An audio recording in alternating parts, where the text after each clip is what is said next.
ನಂಜನಗೂಡು ಶಾಸಕ ದರ್ಶನ್ ಧ್ರುವನಾರಾಯಣ್ ಕಾರ್ಯಕ್ರಮ ಉದ್ಘಾಟಿಸಿ ಡಿ ದೇವರಾಜ ಅರಸು ಮತ್ತು ಶ್ರೀ ನಾರಾಯಣಗುರು ಭಾವಚಿತ್ರಕ್ಕೆ ಪುಷ್ಪಾರ್ಚನೆ ಮಾಡಿದರು. ನಂಜನಗೂಡು ಪಟ್ಟಣದ ಅಂಬೇಡ್ಕರ್ ಸಮುದಾಯ ಭವನದಲ್ಲಿ ತಹಸೀಲ್ದಾರ್ ಶಿವಕುಮಾರ್ ಕಾಸನೂರು ನೇತೃತ್ವದಲ್ಲಿ ಶಾಸಕ ದರ್ಶನ್ ಧ್ರುವನಾರಾಯಣ್ ಅಧ್ಯಕ್ಷತೆಯಲ್ಲಿ ಕಾರ್ಯಕ್ರಮವನ್ನು ಆಯೋಜಿಸಲಾಗಿತ್ತು. ಪ್ರಾಧ್ಯಾಪಕ ಪೃಥ್ವಿರಾಜ್ ಮಾತನಾಡಿ, ಮೈಸೂರು ಜಿಲ್ಲೆ ಹುಣಸೂರಿನ ಕಲ್ಲಹಳ್ಳಿ ಗ್ರಾಮದ ಡಿ ದೇವರಾಜ ಅರಸು ಮನೆತನದಲ್ಲಿ ಜನಿಸಿ ರಾಜ್ಯದ 8ನೇ ಮುಖ್ಯಮಂತ್ರಿಯಾಗಿ ಸದಾ ಬಡಜನರ ಸೇವೆಗಾಗಿ 20 ಅಂಶಗಳ ಯೋಜನೆಗಳನ್ನು ರಾಜ್ಯದಲ್ಲಿ ಜಾರಿ ಮಾಡಿ ಅಸ್ಪೃಶ್ಯತೆ ನಿವಾರಣೆ, ಉಳುವವನೇ ಭೂಮಿಯ ಒಡೆಯ ಎಂಬ ಬಡವರ ಬದುಕಿನ ಸಾಕಷ್ಟು ಶಾಸನಗಳನ್ನು ಜಾರಿ ಮಾಡಿ ಇಂದಿಗೂ ರಾಜ್ಯದ ಮೂಲೆ ಮೂಲೆಯ ಪ್ರತಿಯೊಬ್ಬ ರೈತರ ಸ್ಮರಣೆ ಮಾಡುವ ಏಕೈಕ ನಾಯಕ ಡಿ ದೇವರಾಜ ಅರಸು ಅವರ ಎಂದರು. ಇಂತಹ ಮಹಾನ್ ನಾಯಕರು ರಾಜ್ಯದಲ್ಲಿ ಜನಿಸಿರುವುದು ನಮ್ಮೆಲ್ಲರ ಭಾಗ್ಯ. ಸ್ವಾತಂತ್ರ್ಯ ಪೂರ್ವದಲ್ಲಿ ತುಳಿತಕ್ಕೊಳಗಾದ ಹಿಂದುಳಿದ ಜನರ ಶ್ರೇಯೋಭಿವೃದ್ಧಿಗಾಗಿ ಸದಾ ಚಿಂತಿಸುತ್ತಿದ್ದ ಹೋರಾಟಗಾರ ಶ್ರೀ ನಾರಾಯಣ ಗುರುಗಳು. ಕೇರಳ ರಾಜ್ಯದ ಪುಟ್ಟಹಳ್ಳಿಯಲ್ಲಿ ಜನಿಸಿ ಇಡೀ ದೇಶದ ತಳ ಸಮುದಾಯದ ಪರ ನಿಂತು ಧ್ವನಿ ಮಾಡುತ್ತಿದ್ದ ಮಹಾನ್ ನಾಯಕರು. ರಾಜ್ಯ ಕಂಡ ಧೀಮಂತ ನಾಯಕರಲ್ಲಿ ಡಿ ದೇವರಾಜ ಅರಸು ಪ್ರಮುಖರು ಎಂದರು. ಬಡ ಜನರ ಸೇವೆಗೆ ಸದಾ ಸಿದ್ಧರಿದ್ದು ಸ್ಥಳದಲ್ಲಿಯೇ ಕೆಲಸ ಮಾಡಿಸುತ್ತಿದ್ದ ಅತ್ಯಂತ ಸರಳ ಸಜ್ಜನೀಯ ಪ್ರಾಮಾಣಿಕ ಮುಖ್ಯಮಂತ್ರಿ ಡಿ ದೇವರಾಜ ಅರಸು ಎಂದು ನಂಜನಗೂಡಿನ ಶಾಸಕ ದರ್ಶನ್ ಧ್ರುವನಾರಾಯಣ್ ಹೇಳಿದರು.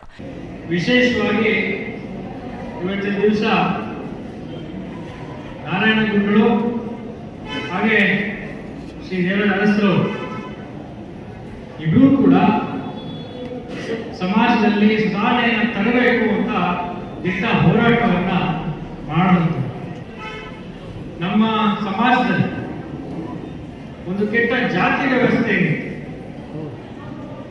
ಆ ಜಾತಿ ವ್ಯವಸ್ಥೆಯ ವಿರುದ್ಧವಾಗಿ ಸತತವಾಗಿ ಹೋರಾಟವನ್ನು ಸಮಾಜವನ್ನ ಒಗ್ಗೂಡಿಸಬೇಕು ಅಂತ ಒಂದು ಸಂಕಲ್ಪವನ್ನು ಮಾಡಬೇಕು.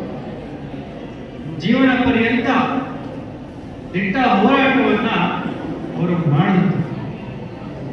ಪೂರಕವಾಗಿ ಇವತ್ತಿನ ದಿವಸ ದೇವರಾಜ ಅರಸರವರು ನಾವೆಲ್ಲರೂ ಕೂಡ ಅವ್ರಿಗೆ ಕೇಳಿದ್ದೇವೆ.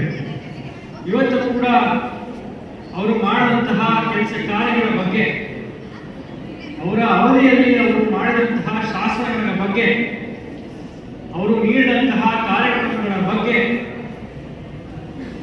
ಇವತ್ತು ಕೂಡ ನಮ್ಮ ಮುಂದೆ ಇರುವಂತಹ ಧೀಮಂತ ರಾಜಕೀಯ ನಾಯಕರುಗಳು ಪ್ರಸ್ತಾಪವನ್ನ ಮಾಡ್ತಾ ಇರ್ತಾರೆ. ನಮ್ಮಂತಹ ಯುವಕರಿಗೆ ಯಾವತ್ತೂ ಕೂಡ ದೇವರಾಜ ಅರಸರಾಗಲಿ ನಾರಾಯಣ ಗುರುಗಳಾಗಲಿ ಅವರು ಒಂದು ಮಾರ್ಗದರ್ಶನವನ್ನು ನಮಗೆ ಏನು ಹೇಳಿದ್ದಾರೆ, ಅವರು ಏನು ಬುನಾದಿಯನ್ನು ನಮಗೆ ಹಾಕಿದ್ದಾರೆ, ಯಾವತ್ತೂ ಕೂಡ ಅವರು ಯುವ ಸಮುದಾಯಕ್ಕೆ ದೊಡ್ಡ ಇನ್ಸ್ಪಿರೇಷನ್ ಆಗಿ ಸದಾಕಾಲ ಇರ್ತಾರೆ ಅಂತ ನಾನು ಭಾವಿಸ್ತೇನೆ. ಹಿಂದುಳಿದ ವರ್ಗಗಳ ಕಲ್ಯಾಣ ಇಲಾಖೆ ಸಹಾಯಕ ನಿರ್ದೇಶಕ ಸ್ವರ್ಣಲತಾ, ತಹಸೀಲ್ದಾರ್ ಶಿವಕುಮಾರ್ ಕಾಸನೂರು, ಇಒ ಜರಾಲ್ಡ್ ರಾಜೇಶ್, ಕುರುಹಟ್ಟಿ ಮಹೇಶ್, ಪೃಥ್ವಿರಾಜ್, ಗಿರೀಶ್ ಮತ್ತಿತರರು ಹಾಜರಿದ್ದರು. Kumar, CTV news, Nanjangud.